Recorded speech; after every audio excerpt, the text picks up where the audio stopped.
bathroom. Simple fall that led to the most complicated of rescues and the emergency control centre of the future.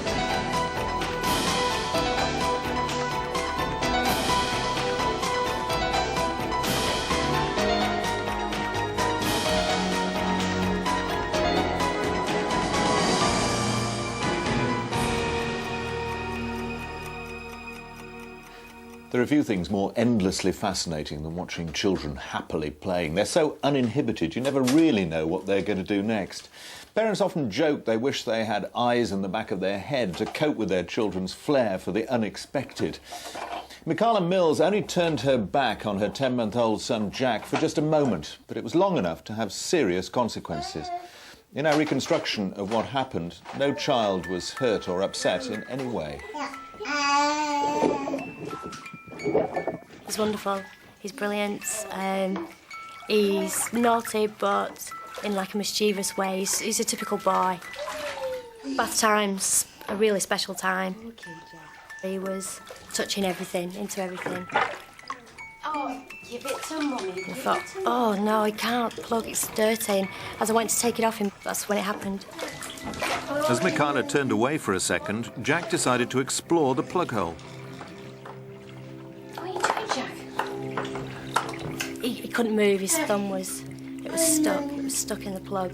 Sat with him until the water had emptied, not knowing then that the force of the water's pulling his thumb down the plug. It's all right, Mummy, get it out. I went to hold his hand and he pulled himself and I could hear it crack. It's okay, Jack. I'm pouring shampoo down and I'm pouring baby oil down and it would not budge.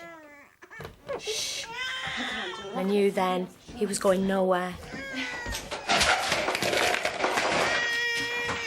Help! Someone help! Help! Help! It's no use, love. No one can hear me. Look. I was torn. To go and get Do I leave him, do I not? If I stayed there was nothing I could do. And I knew that, God, I can't leave him. He's a 10-month-old baby, but I need help. I wrapped him up and gave him a cuddle and I fled for help.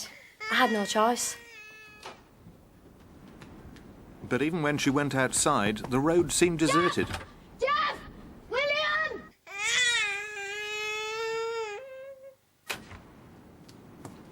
But luckily, her neighbour Pauline Barlow heard her yelling for help. Sorry, love, look. Oh, I know, love. Pauline? What's the matter? It's Jack, he's got his thumb stuck. I've tried everything. Don't know what to do next. Will you stay calm? I'll get the fancy aid. Thanks, love. Right, let's take your tunics off and your helmets. You're only 9 months old. Normally it's a fire, right? So this one was a baby with finger stuck in plug hole. I thought, oh, here we go. Hiya, all right? What have you got? It's Jack, he's got his thumb stuck in the plug here. All right, love, all Just right. have a look. Just have a look. The minute I gave his hand a little tug, he was obviously in a lot of distress. He just sucked him in. Being a baby, such soft skin. He got hysterical in places and then he'd sob and he'd like look at me as I was saying, you know, Mum, get me out, I've had enough. Let's get the bath panel off. Can you get us a half kit, dear? He kept looking at me with his big eyes and I couldn't console the child. I couldn't explain to him that, you know, give me a few minutes, we'll get you out. Oh! There you go, no problem. We tried to turn the plug underneath the bath, hoping that it might just unscrew and fall away. Slowly. All right. Now. No, all right. Oh, shush. I turned it a fraction, but it was obvious. Whatever movement I was doing underneath the bath was hurting the child. All right, She was having to hold baby down because baby was just trying to pull his arm away and he would have pulled his thumb off, I think, if he would have left him alone. We then went to use a bolster chisel to try and cut a hole at the top of the bath. All right, love, it's all right. Be okay. All right, Jack. But the bath was very tough and the banging made the baby even more distressed. The more we tried, the more he cried. They sent me away because I wasn't doing him any good at all. It was me who put him in the bath and this had happened to him. I felt it was all my fault. Jack was getting very, very hot. It was obviously he was suffering from shock and I decided that I'd like a little more expert advice. Paramedic Mark Healy was called in. Ladies and gentlemen, can I just come through and have a look at him, please? What's your name, Jack? Hello, Jack. He said something like, "I'd like this baby in hospital as soon as you can." And I knew from his expression on his face that what he really meant was, now. We need this baby in the hospital now. Drastic action was needed. They decided on an air-operated hacksaw that's normally used for cutting heavy steel. That's a good lad. It's quite a vicious piece of equipment. I was a bit concerned that the noise of this piece of equipment operating would frighten poor baby to death. You know, it would frighten. It's really noisy. But it was the only option open to me.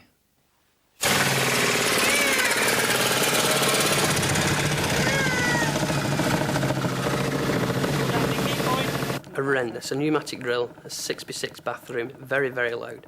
And it was very distressful for the baby, because baby didn't know what was going on.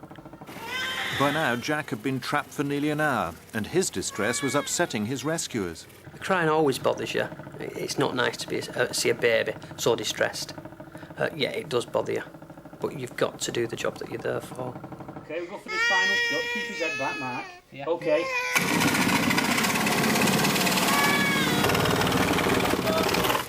Okay, everybody got the hole now? Sit through. 3. Yeah. Help you now. Steady. Would you be coming? All right, Jack. All right, darling. On the side, yeah? Yeah, I've got it. Careful, steady. All right. The edge of the bath and rest on the bath. Yep. We actually had a look at that stage, and I could actually see the thumb, but it was just covered in blood. So you couldn't see the damage even then. Just give us a lift now. All right, darling. All right, darling. Nice and my concern was the bath and all the pillows and blankets I packed under him were very slippy. And as we were carrying down, having to keep the bath flat so he didn't slide about. A baby hanging by its thumb on a sharp edge. Could have been very, very nasty, really. Right, we're at the landing now. They carried him out on the bath like on a magic carpet. They carted the whole baby bath towels, paramedic me, all into the ambulance. And they all went to hospital. The crew as a whole were very emotionally involved with this, you know, crumbs and what. You know, really our job had finished at that point. But we wanted to see this job through to a finish. When Jack got to hospital, he was given a mild sedative. It was a good thing the firemen had gone along. It turned out that their job wasn't over after all. All right, darling. Under doctor's supervision, we just slowly started cutting away. If I'd gone too far, I could have come in contact with the child's thumb. Go from that angle. That's great. You're slowly working round it there. Eventually he was just Jack and the plug and his thumb. And that was all that was left. And at that point I said, come on, Mum, you know, give him a love. All right, Jack. Just slowly. Let's try and support it so that it doesn't pull on his finger at all. What we've got to do... 20 years I've been a fireman, and I've never seen anything like this before. This was a first. But, you know, it worked. It worked. Okay. That's great. If you just hold it steady. They used a ring cutter, like the ones jewellers use. That's it. Beautiful. Okay, if you just pass me those, and I'll just bend the... Good boy. That's it. Right, we should be able to pull it free. Good boy, Jack. Nearly finished. Okay. Okay. Right, and he's out. Jack. Brilliant. That's a good lad. Fantastic. Right. Let's get a little look at that and clean it up. Your feelings after it all are one of joy, actually, that Jack had been released without very, very serious damage. The whole rescue had taken more than 2 hours. Brilliant, brilliant, absolutely. You're talking like great big strapping men that, you know, like doing tough jobs. Well, what you think are tough jobs all the time, and the softies, they were wonderful. It got to me, I must admit. 20 years hardened fireman, and shed a little tear at that time, you know. I was just so relieved that this little chap was going to go home to suck his thumb another day. 4 months on, and Jack's made a complete recovery, emotionally as well as physically. He was absolutely petrified. He wouldn't even, you know, come in the bath, get him in water, hysterical. But yeah, he's all right now. Yeah, he's great, loves it, and he cries now when we take him out, but he's fine.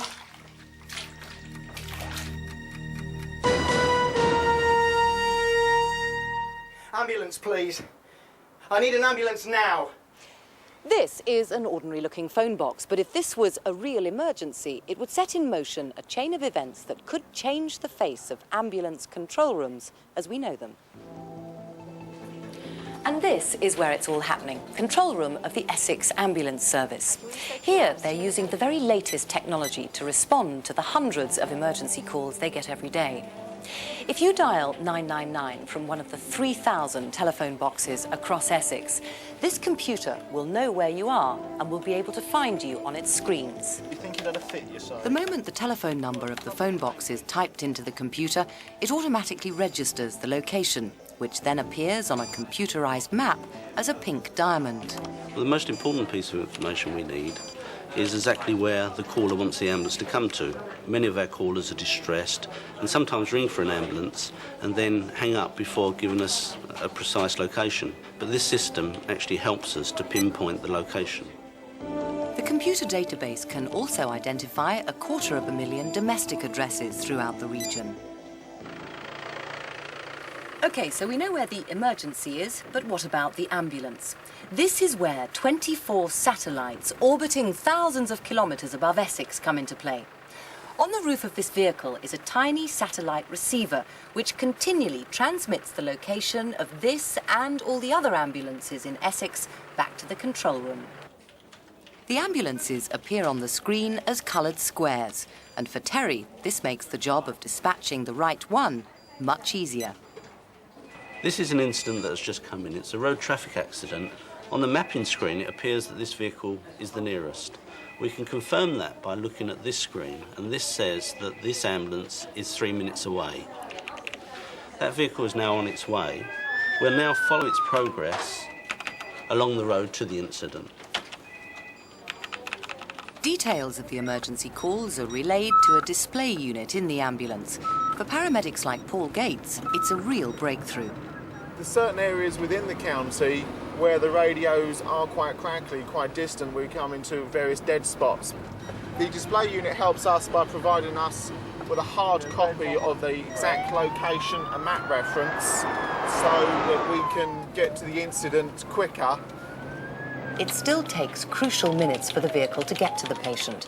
However, Essex is trying out a new American system called criteria-based dispatch, and it's transformed the working lives of the emergency call takers. Ambulance emergency. Before we had this system, we gave some brief advice, but we weren't really trained in that area.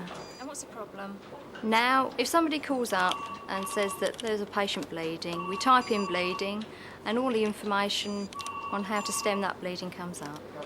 We can talk them through it step by step then. There are 25 categories of emergency in the system, each with their own information script. The one for choking babies proved critical earlier this year when Ange got a call from a distraught mother. She's not breathing. She's not breathing? Choked on a sweet, I think. Can you turn the baby face down? Yeah. So that she's lying along your forearm? Yeah. I want you to support the baby's jaw in your hand. It was a day that mother will never forget. I felt really alone. I was really anxious about Harriet. I really thought she was going to die. To have a calm person on the other end of the phone explaining exactly what to do really made all the difference to me and helped me get through it. I want you to do 5 slaps between the shoulder blades with your hand. Okay. This child was not breathing. She had to take a breath very soon. By the time the ambulance had got there, it would probably have been too late. Is she taking a breath at all? Breathing. Yeah. Is she? Right. She actually started to breathe. She actually started to cry, which obviously was a great sign from our point of view. Just a great feeling of relief, you know, more than anything else. And it's just wonderful. Would you like me to give us advice while we're on the way? Some critics of this system say it places too much responsibility on call takers, and it's being tested elsewhere in the country. But Ange still believes it has advantages. Lying down, just get somebody to stay with him. The benefits to the public are that they are getting immediate advice on how to deal with a medical emergency, and that basic advice can save lives. So it's quite easy for the emergency services to find you if you live in Essex or in any urban area which has street maps. But what about if you live in the middle of the countryside and something happens to you? Well, some ambulance services which cover the remotest parts of Britain, the Highlands of Scotland, North Yorkshire, the West Country and North and Mid Wales, are encouraging people to know their grid reference on ordnance survey maps like these ones here. If you live in the countryside, your house will be marked on one of these. You'll find them in your local library, so why not go along and check it out? Keep your grid reference by the telephone. It'll be a lot quicker than saying turn left at the pub and right at the post office, and you never know, one day it could turn out to be a lifesaver.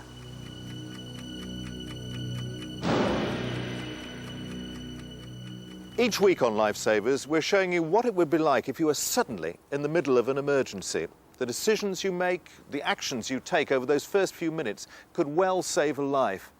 But would you have the knowledge and the confidence to take charge before the emergency services arrive? We've reconstructed this next case with the help of the Royal Lifesaving Society. What you're about to see really could happen to you. Oh, great, I'll take that. Help! Help! There's a man drowning in the lake. Please help me. In a situation like this, it's going to be up to you to take charge. So keep calm. Help! He's down in here. Remember the slogan, reach, throw, wade, row, for just this emergency. Can you swim? Can you swim over to me and grab my hand? I can't swim. What can we do? He's drowning. I'll tell you what to do. Even though he's drowning, never take risks which might make you a casualty too. The first thing to do is to make sure that somebody calls the emergency services. I'll phone 999. There should be a phone in the clubhouse. OK, now you need to see if you can reach him with something. Help! But keep on encouraging him to stay afloat. Keep your head out of the water and your hands in the water. Try and kick your legs around. I'm going to try and reach you. Oh, no, it's no good. He's too far away. I can swim. Shall I jump in? No. Never jump into the water unless you're a trained lifesaver. Well, what can we do? We can't just leave him there to drown. If nothing will reach him, try to find something you can throw into the water, which will help to keep him afloat until the emergency services arrive. There's a lifebelt. It's gone. What are we going to do now? Lifebelts are missing all too often. You'll have to improvise. Is there anything else around you could throw in? What about the football? Give me the ball.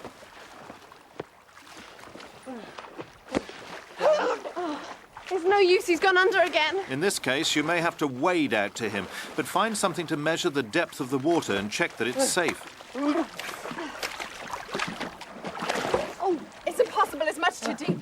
The ambulance is on its way. If the water's too deep to wade in, is there a boat you can use to row out to him? There's a boat. Can you row? Yeah, sure. Can you bring the boat around to him? OK.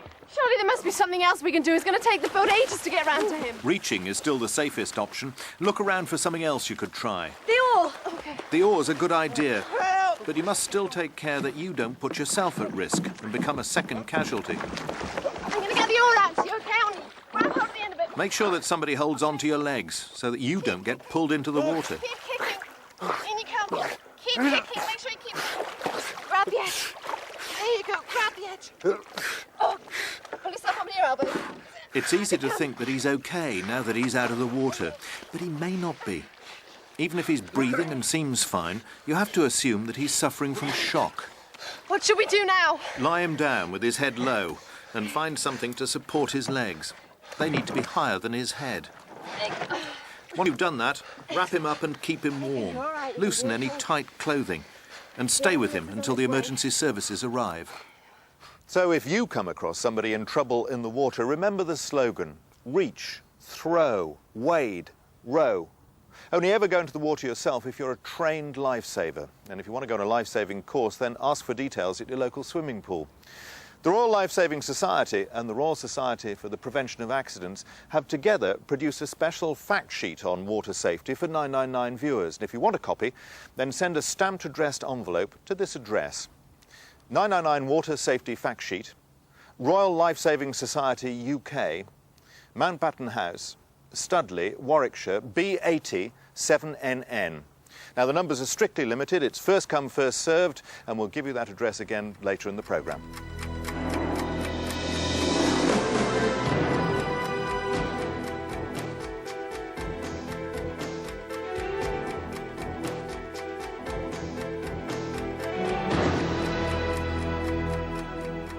We've all seen the films where the hero gets knocked out, and yet only a few moments later, with just a shake of the head, he's up and away again. But if you were unlucky enough to be knocked out in real life, then you'd find things were a great deal less straightforward. The trouble with head injuries, of course, is that it's difficult to tell what's going on inside. In hospital, they use these machines. They're called CT scans, and they show a cross-section of the inside of the brain. For the emergency services, though, dealing with head injuries out in the field, things are more difficult. One of the techniques they use is a system called the Glasgow Coma Scale, which measures the seriousness of a head injury by testing the patient's level of consciousness and then giving it a number score. In our next reconstruction, this coma scale was to prove vitally important. Scott's Glasgow Coma Scale went from 10 down to a 5, and it's become very serious. 554, you're unreadable. I'm not getting you. Something about a cycle path, over. Things go wrong in those first few minutes. You know, without exaggeration, you can get death symptoms. We've reconstructed what happened that day using actors. We decided to just go for a walk down the woods. It was quite steep. Stuart went down first. Scott went down second. I went down after Scott. And Kate came down the path after me. We said, let's sit down here because it's a peaceful place. So we started talking about what we're going to do in town on Saturday. How about going swimming? What? Scott couldn't hear very well, so he walked round the back. But I think we ought to go swimming, yeah. Yeah, they got the new And then slide. he held onto a branch and he was standing there for at least a minute, and then the branch snapped, the mud fell and he went down.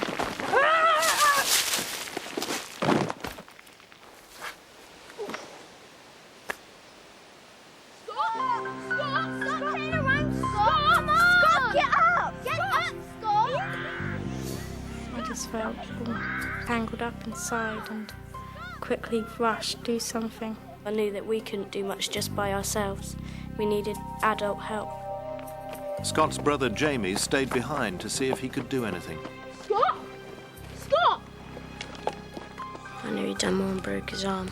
Scott! I thought he was going to die. Scott! It just looked really, really scary. Jamie tried to put Scott into the recovery position. He knew it was the right thing to do, but wasn't quite sure how to do it. Katie came back with their neighbour Keith Maynard, also played here by an actor. Hang on there. I thought of my own children. It could have been one of them, and I don't mind admitting I was pretty close to tears. Hold on. There's an ambulance coming. We should hurry up. Okay, what's your name? I'm his brother, Stuart. All right. I checked his arms, his legs, his back. There was no broken bones. It was slippery enough, even though it was dry, for us to get down that slope. I was thinking to try and get him out that way would have been impossible. It's over here. So what happened? Oh, well, he fell from up there. He just Up there, tumbled yeah? down on the floor. What's his name? Scott, he's my brother. Oh, yeah? Who put him in this position? You did well, good lad. How old is he? 10. Right, come on. We've got to go get some kit. Give me a hand. One of the things we use when assessing head injuries is the Glasgow Coma Scale. All right, Scott, I'm just going to have a look in your eyes. For assessing the eye response, verbal response and motor response. It's graduated from 15 down to 3. Below 5 is a very serious case. I assessed Scott as a 10. We can't go that way. It's far too steep. There was no way we were going to get back up the slope we came down. With patients with serious head injuries, you don't want to tilt the head below the feet. The blood will rush towards the head, causing the injury to become worse. Trying to keep Scott level would have been virtually impossible. We're going to have to use the cycle trail. I'll call another crew to meet us. From where we were, looking across, it just looked like a nice field going up a slope to the Tarka Trail, which I knew we could get an ambulance on. 554, request second crew to come along the cycle path. Listening in that Sunday was the consultant anaesthetist, Dr. Gareth Sowden, but a bad radio signal was causing real problems for Andy. 554, you're unreadable. I'm not getting you. Something about a cycle path, over. I got the beginning, missed the middle bit and got the end. This was obviously a serious, complicated situation. There we are, Scott. Good lad. I redid the test. I pinch the fingernail and there was no response. It's getting worse, Jason. We're going to have to move him. His Glasgow coma scale went all the way from a 10 straight down to a 5 within seconds. His Glasgow coma scale is approximately 5. Over. Dr. Sowden realised that Scott's condition was getting so serious that he drove to the hospital to make sure everything would be ready for Scott's arrival. Extra help had arrived, but Andy's problems were far from over. Nearly there. As we got closer to the slope, there was a ditch. It looked difficult. There were a fence, a ditch, then the slope. Okay, Andy, what have you got?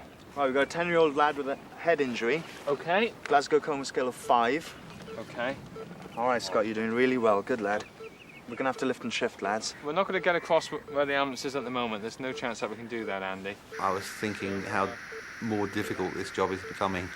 554 to control, over. Having walked across the field, there's a ditch. What could happen next? What do I do now? You've got to look for another option. Is it possible to get a helicopter to this location, over? The only type of helicopter I can get you is a Sea King, over. Any helicopter at that stage would have done me. I just wanted to get this person out of this field to the hospital as quick as possible. When the helicopter goes into At North Devon District Hospital, Dr. Sowden was still monitoring the rescue. When the helicopter finally came into view, I knew that we'd be getting Scott to hospital within minutes, and that's what Scott required. I was relieved. The hospital was only a mile away by air, and thanks to Dr. Sowden, everyone was ready and waiting. He had a big linear fracture going right across the frontal bone and into the right side of the skull. He had a brain scan, which really confirmed that there was a clot, a blood clot on the brain. It was pretty obvious he was going to need help from the neurosurgeons at Plymouth. The helicopter took Scott to Derriford Hospital. After a successful operation to remove the blood clot, he was home within 8 days. I just remember coming out of my house and then walking up to the woods, going down the path, then going down to where we were sitting, and then I can't remember nothing else then until I woke up in Derriford on Monday. I wish I could remember the helicopter ride, but I don't. Let's get well soon, Scotty. All his friends, when they heard about the accident, made him all cards. I thought, well, he doesn't remember much. So I thought, well, I'll make this scrapbook up and then he can look at it. Oh, look, what's this? Look, there's a picture of diagram of where you fell, look. I'm going to keep it forever now to see what really happened. They've all been really nice to me. Thank you for saving my life. And I'm really grateful for it.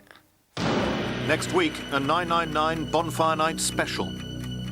The boy who broke the firework code and nearly paid with his life. And the man who climbed up a bonfire with a can of petrol in his hand. To get a copy of the Water Safety Fact Sheet, send a stamped addressed envelope to 999 Water Safety Fact Sheet, Royal Lifesaving Society, UK, Mountbatten House, Studley, Warwickshire, B80 7N. Hope is fading tonight for the 18 sailors trapped in Britain. F1. Here, two teams headed by Botham and Beaumont play ball in half an hour. First on BBC One, Cutting the Risk, this November the 5th.